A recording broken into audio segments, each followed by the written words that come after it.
జగదీష్ రెడ్డి గారు, అసెంబ్లీ సాక్షిగా గత ప్రభుత్వం పూర్తిగా కూడా విద్యుత్ అంశంలో అవకతవకలకు పాల్పడ్డది, వాళ్ళందరినీ కూడా జైలుకు పంపిస్తాను రేవంత్ రెడ్డి సవాల్ చేశారు. నిజంగా అన్ని అవకతవకలు జరిగాయా? అసలు ఒకటి జరిగితే రావాలి కదా బయటికి. ఇప్పుడు 100 రోజులైంది, ఒకటికి ఇక్కడ తప్పు జరిగిందని చూపించారా? ఇప్పుడు అవకతవకలు ఇప్పుడు జరుగుతున్నాయని ప్రజలు చెప్తున్నారు. ప్రజలు ఎందుకు మీ టీవీలో కూడా కనపడుతుంది, మీ స్టూడియోలో కూడా కనపడుతుండొచ్చు. అప్పుడప్పుడు విద్యుత్ పోవడం రావడం, నిమిషానికి ఒకసారి పోవడం రావడం, ఓకే, మీ అందరి అనుభవంలోకి వచ్చి ఉండొచ్చు. జగదీష్ అవకతవకలు ఇప్పుడు జరుగుతున్నాయి, అప్పుడు ఎప్పుడు ఏం జరగలేదు. ఎందుకు ఆలస్యం అవుతుంది? ఓకే, ఎందుకు ఎదుర్కోలేకపోతుంది బీఆర్ఎస్? ఎందుకు ఎదుర్కోవడానికి ఏముందని పనికి మళ్ళీ చెత్తబాగుడికి ఎదుర్కోవడానికి ఏముంటుంది? అధ్యక్ష, జెన్కో కూడా టెండర్ పిలవాలి, బిహెచ్ఎల్ కూడా పార్టిసిపేట్ చేసింది అక్కడ జార్ఖండ్లో. అప్పుడు అడిగిన అసెంబ్లీలో ఉండి అడిగినది, అడిగితే దాన్ని మాట్లాడలే. దాంట్లో పెద్ద స్కామ్ జరిగింది. వీరి పాత్ర కూడా చాలా ఉంది ఇలా. ఈయన పాత్ర 10,000 కోట్లు తిన్నాడు అలా. నేను ఇంకోటి చెప్తున్నా అధ్యక్ష, ఇది ఆన్ రికార్డ్ చెప్తున్నా, నేను ఇవన్నీ కూడా సాక్ష్యాధారాలు ప్రూవ్ చేస్తా. ఇది 50,000 కోట్లు పెరిగింది అధ్యక్ష. ఇప్పుడు 50,000 కోట్ల పెరిగింది. ఇది లాస్ కాదు, మ్యాన్ మేడ్ మిస్టేక్స్ అధ్యక్ష, మ్యాన్ మేడ్ మిస్టేక్స్.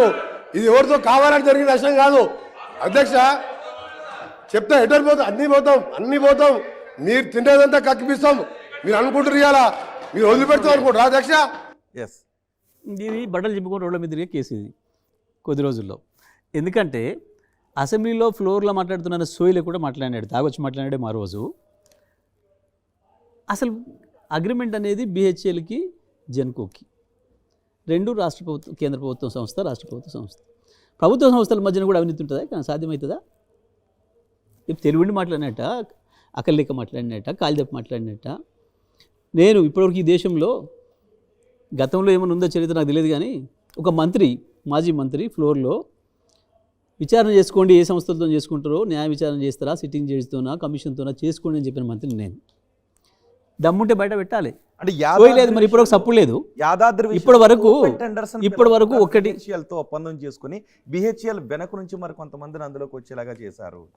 అదేంటంటే నేను అనేది, బిహెచ్ఎల్ కేంద్ర ప్రభుత్వ సంస్థ, కేంద్ర ప్రభుత్వం వాళ్ళ ఆధ్వర్యంలో ఉంది. వాళ్ళు కూడా చాలా మాట్లాడుతున్నారు. ఒకటే నిమిషాలు పెట్టాలి కదా. బిహెచ్ఎల్ నుంచి ఎవడన్నా డబ్బులు ఇస్తాడా? బిహెచ్ఎల్ చైర్మన్ నీకు లంచం ఇస్తాడా? సాధ్యమవుతుందా?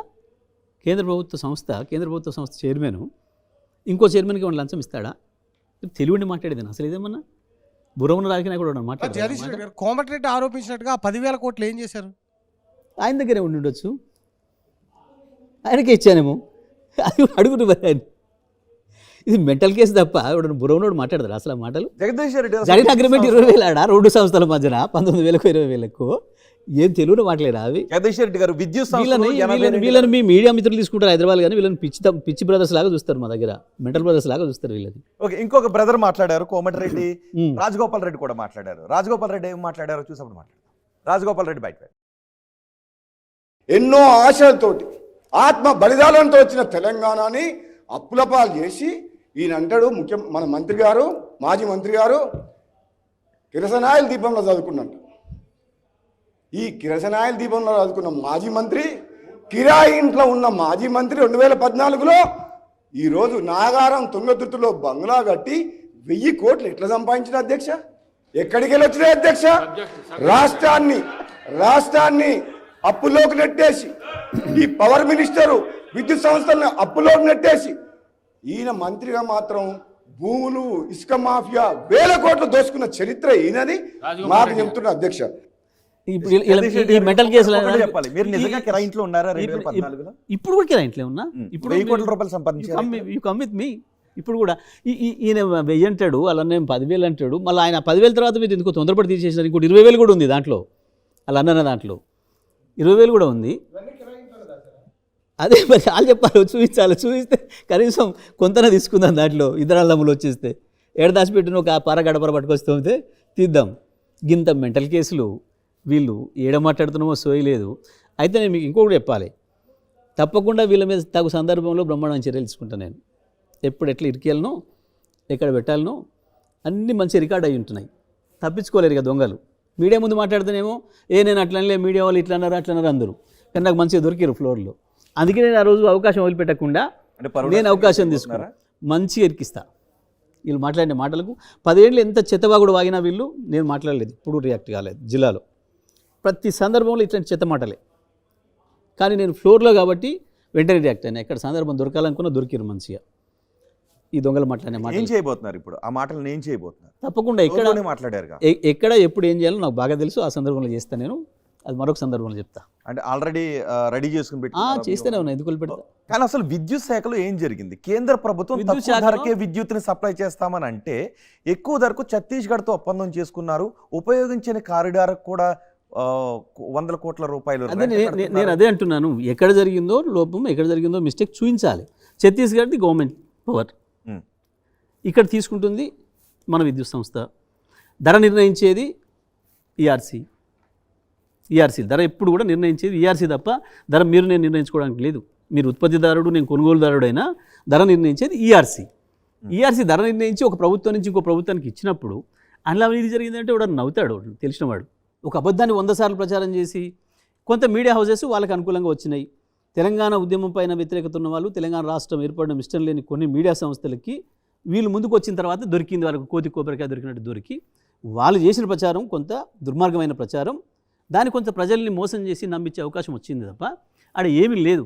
అయితే అక్కడ సూపర్ క్రిటికల్ టెక్నాలజీకి బదులు సబ్ క్రిటికల్ టెక్నాలజీని, కాలం చెల్లిన టెక్నాలజీని వాడారు. అది మురిగిపోయిన టెక్నాలజీ. వాళ్ళు ఏం చేయాలో తెలియని పరిస్థితుల్లో ఒక ప్రైవేటు సంస్థను కాపాడటానికి తెలంగాణ ప్రభుత్వం BHELతో ఒప్పందం చేసుకుని ఒక ప్రైవేట్ సంస్థ నుంచి అప్పులూపులోంచి బయటపడేసి ప్రభుత్వాన్ని ముంచేశారు. BHEL పెంచే ముఖ్య అవసరం మాకేందండి? BHEL కేంద్ర ప్రభుత్వ సంస్థ. BHEL అప్పుల నుంచి బయటపడించి అక్కడ మాకే BHEL కాదు, BHELతో సబ్ క్రిటికల్ టెక్నాలజీని ఒప్పందం చేసుకున్న సంస్థని BHEL కదా, బయటపడేయటానికి. మాకు ఇచ్చేది BHEL కదా, వాడోడు కాదు కదా. BHEL నుంచి కొనుగోలు చేసింది సబ్ క్రిటికల్ టెక్నాలజీనా సూపర్ క్రిటికల్ టెక్నాలజీ? 100% అది సబ్ క్రిటికలే. Subcritical ఇవాళ కూడా technology కాలం చెల్లిన ఇవాళ కూడా సబ్ క్రిటికల్ పెడతా ఉన్నారు. ఇంకా మా తర్వాత 17 సంస్థలు పెడతా ఉన్నాయి. భారతదేశం వీళ్ళకి అసలు మొదలు అది తెలియదు. వాడోడో ఒకటి చెప్పినాడని చెప్పేసి అని ఆ పదాన్ని వాగినారు.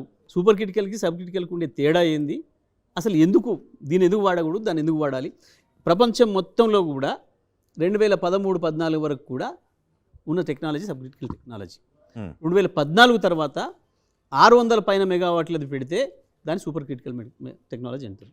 మొత్తం ప్రపంచంలో అప్పటి వరకు అంతా కూడా 50 మెగావాట్లు, 60 మెగావాట్లు, 100 మెగావాట్లు, 200 మెగావాట్లు అదే ఉండేది ప్రపంచవ్యాప్తంగా కూడా. ఆ తర్వాత కొత్తగా వచ్చిన R&Dలో కనుక్కున్నారు 600 పైన ఒకేసారి పెట్టవచ్చు అని చెప్పి, దాన్ని సూపర్ క్రిటికల్ అని అంటారు. ఆ టెక్నాలజీ వాడాలి. దీనివల్ల కొంచెం ఎక్కువ ఎమిషన్స్ వస్తున్నాయి. ఈ తక్కువ యూనిట్ల వల్ల కొంచెం పొల్యూషన్ ఎక్కువ వస్తుంది, దానివల్ల తక్కువ వస్తుంది అనేది ఒక టెక్నాలజీ చెప్పిన విషయం. అది చట్టం మొత్తం ప్రపంచవ్యాప్తంగా అగ్రిమెంట్ ఉంది. 2013 తర్వాత ప్రారంభం చేసేవి ఏదైనా 2017 మార్చి లోపల పూర్తయ్యేటట్టు ఉంటేనే దాంతో చేసుకోండి, 17 తర్వాత చేయకూడదు అని చెప్పేసి అని ఒక చట్టం తీసుకొచ్చారు. వాళ్ళు 2017 లోపల మేము పూర్తి చేసి ఇస్తాము అని చెప్పారు BHEL. మనకు అర్జెంట్ ఉంది ఆనాడు, తెలంగాణ ఏర్పడ్డ నాడు విద్యుత్ సమస్యనే పెద్దది, మనకి అర్జెంట్ అవసరం ఉంది. వాళ్ళు తెలుసుకొని వచ్చినారు. వాళ్ళు తెలుసుకొని వచ్చి సార్ మీకు మేము 2 ఇయర్స్లో కంప్లీట్ చేసి ఇస్తాం, 1000 మెగావాట్లు మీకు కంప్లీట్ చేసి ఇస్తాం అని చెప్పినారు వాళ్ళు.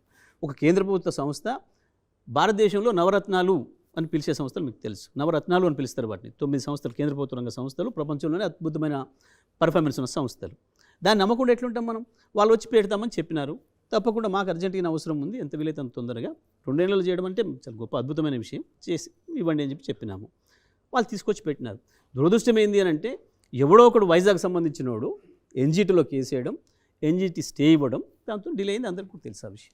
మరిన్ని వీడియోస్ కోసం ఛానల్ ని సబ్స్క్రైబ్ చేయండి, లేటెస్ట్ అప్డేట్స్ కోసం వాట్సాప్ ఛానల్ ని ఫాలో చేయండి, అండ్ లింక్ డిస్క్రిప్షన్ లో ఉంది.